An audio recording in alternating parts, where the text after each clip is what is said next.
பிரதமர் நரேந்திர மோடி மனதில் இருப்பது, அமித்ஷா மனதில் இருப்பது, யோகி ஆதித்யநாத் மனதில் இருப்பது, ஜே.பி. நட்டா மனதில் இருப்பது 2029 நாடாளுமன்ற தேர்தலில் திராவிட முன்னேற்ற கழகத்திற்கு 40 சீட் வரக்கூடாது, காங்கிரஸுக்கு அந்த 10 சீட் வரக்கூடாது.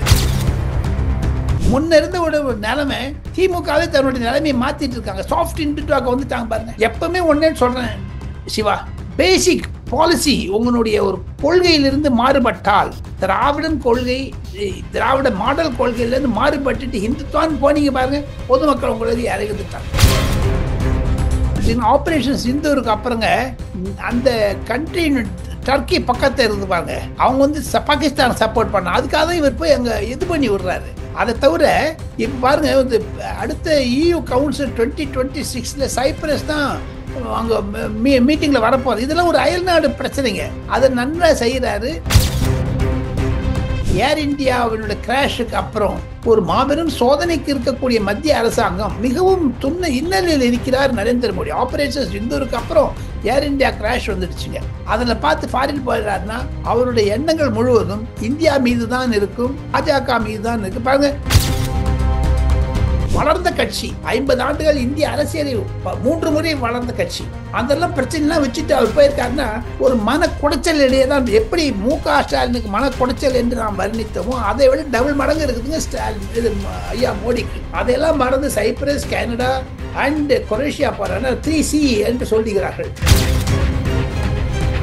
முதன் முறையாக 2015 யாழ்ப்பாணம் சென்ற முதல் பிரதமர் நரேந்திர மோடி அவர்கள் தான். தெரியுமா உங்களுக்கு? ஃபிஜி போனார். Fiji island.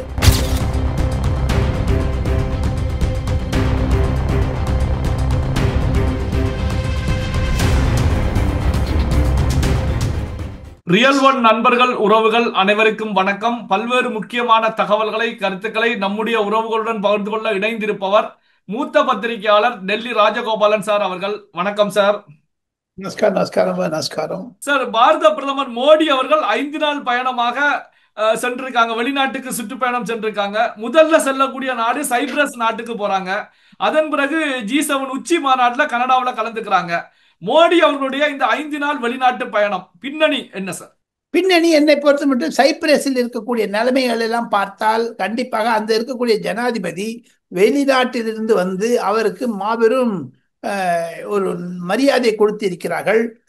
சைப்ரஸில் சென்றது பல வருடங்களுக்கு பின்னதாக இவர் அயல்நாடு செல்லுகிறார்.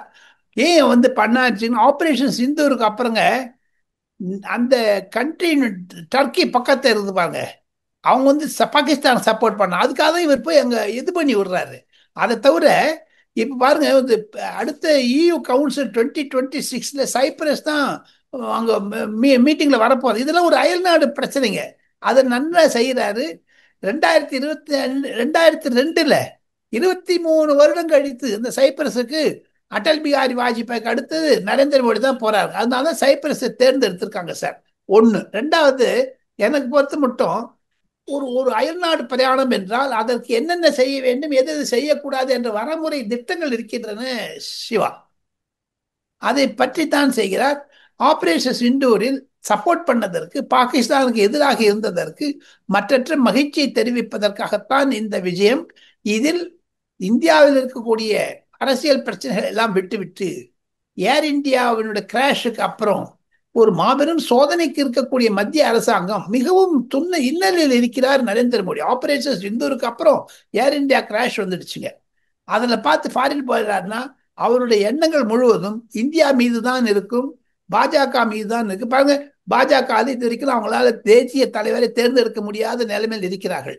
நட்டாவிற்கு பிறகு அது ஒரு அழுத்தம் இருக்கிறது. திமுக மாதிரி கிடையாதுங்க பாஜக. அண்ணா திமுகவும் பாஜகவும் கம்யூனிஸ்ட் கட்சி, இந்த 3 கட்சிகள் தான் இந்தியாவிலே உண்மையான கட்சிகள் தலைவரை தேர்ந்தெடுப்பதில். மீதெல்லாம் குடும்ப கட்சிங்க.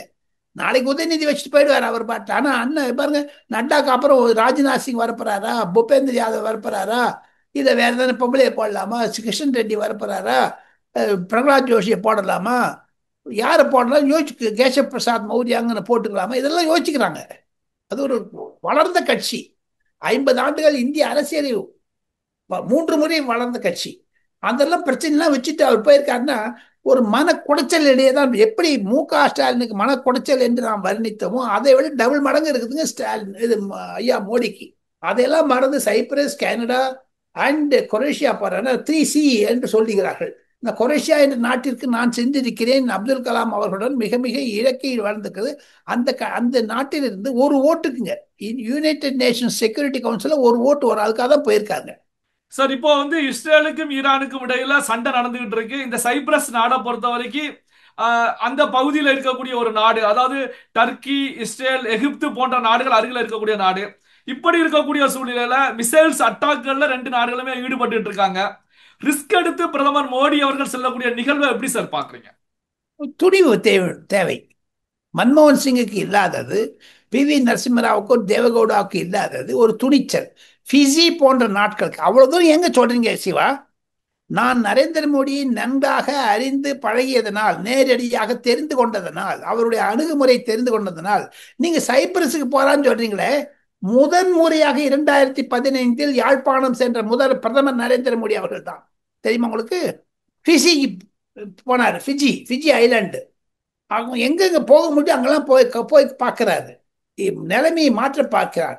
இந்தியாவினுடைய நிலைமையை இலங்கையில் நாம் கோழைவாட்டம் 2.5 லட்சம் ஈழ தமிழர்களை கொன்ற சோனியா, காங்கிரஸ், திமுக அரசாங்கம் மன்மோகன் சிங் அரசாங்கத்தில் பதவி வைத்த திராவிட முன்னேற்ற கழகத்திற்கு எதிராக யாழ்ப்பாணத்திற்கு சென்றவர் நரேந்திர மோடி அவர்கள். அங்க இருக்கக்கூடிய தமிழர்கள் அதனால சைப்ரஸுக்கு போயிருக்காங்க. கண்டிப்பாக போலி மாதிரி தான் வந்துட்டு இருக்குது. அதில் தப்பிக்க வேண்டிய நிலைமை இருக்குது. பாதுகாப்பு அவசியம். இருப்பினும் உயிரையும் தாகம் வைத்து செய்யக்கூடிய ஒரே ஒரு பிரதமர் நரேந்திர மோடி என்பதுதான் என்னுடைய தாழ்மையான கருத்து என்று சொல்லி நம்முடைய டைம் முடிவதனால் நான் தங்களிடமிருந்து விடைபெறுகிறேன். அடுத்த வீடியோவில் கண்டிப்பாக பல விஷயம் நான் உணர்ச்சி வசப்பட்டாலும் ஒன்றே ஒன்று, டெல்லியிலிருந்து நான் சொல்லுவதனால் திமுகவிற்கோ, அதிமுகவிற்கோ, பாஜகவிற்கோ, காங்கிரஸுக்கோ சப்போர்ட்டோ இல்லை எதிரியோ கிடையாது. ரியல் ஒன் சிவாவினுடைய டிபேட் என்பது நடுத்தரமாக இருக்கும், நியூட்ரலாக இருக்கும். இதிலிருந்து பொதுமக்கள் புரிந்து கொள்ள வேண்டியதுதான் என்னுடைய கருத்துங்க. சார் இறுதியாக ஒரு கேள்வி சார். மோடி அவர்கள் வந்து இந்த பயணத்தை முடிச்சு வந்த பிறகு நேரடியாக தமிழகம் தான் வருகிறார் அப்படிங்கிற கருத்துக்கள் இருக்கிறதே சார், உண்மையா சார்? ஆமா ஆமா ஆமா, உண்மை உண்மை உண்மை. 12ஆம் தேதி ஜூலை மாசம் வருவதாக நான் கேள்விப்பட்டேன். அது இன்னும் ஒரு மாசம் இருந்தாலும் தமிழகத்தின் மீது அவர் அது பாருங்க பீகார் போறாருங்க. அவருக்கு தமிழ்நாடு முக்கியங்க ரொம்ப. என்ன இப்ப என்னதான் சொன்னாலும் ஒரு ரகசியத்தை சொல்லி முடிக்கிறேன் சிவா. பிரதமர் நரேந்திர மோடி மனதில் இருப்பது, அமித்ஷா மனதில் இருப்பது, யோகி ஆதித்யநாத் மனதில் இருப்பது, ஜே.பி. நட்டா மனதில் இருப்பது, 2029 நாடாளுமன்ற தேர்தலில் திராவிட முன்னேற்ற கழகத்திற்கு 40 சீட் வரக்கூடாது, காங்கிரஸுக்கு அந்த 10 சீட் வரக்கூடாது. அதுக்கு என்ன ஒன்னா போவாங்க சார். எடப்பாடி பழனிசாமியோட போவாங்க, விஜயோட போவாங்க, சீமாவோட திமுக ஒழிச்சு கட்டணும்னு நினைக்கிறாங்க சார். அதுதான் சிம்பிள் சார். அவங்களுக்கு 2026 பாஜகவை பொறுத்த மட்டும் முக்கியம் அல்ல, 2029 முக்கியம். அதனாலதான் திருப்பி திருப்பி திருப்பி வராது. முன்ன இருந்த ஒரு நிலைமை திமுகவே தன்னுடைய நிலைமையை மாத்திட்டு இருக்காங்க. சாஃப்ட் இன்டிட்டுவாக வந்துட்டாங்க பாருங்க. எப்பவுமே ஒன்னே சொல்றேன் சிவா, பேசிக் பாலிசி உங்களுடைய ஒரு கொள்கையிலிருந்து மாறுபட்டால், திராவிடன் கொள்கை, திராவிட மாடல் கொள்கையிலிருந்து மாறுபட்டுட்டு இந்துத்வான்னு போனீங்க பாருங்க, பொதுமக்கள் உங்களது இறங்குதுட்டாங்க. இப்ப பாருங்க, அது மாதிரி தான் ஆம் ஆத்மி கட்சியினுடைய அரவிந்த் கெஜ்ரிவால் அவர்கள் ஊழல் என்பதை பற்றி அவரே ஊழல் மாற்றின்றார், ஜனங்க தள்ளிட்டாங்க.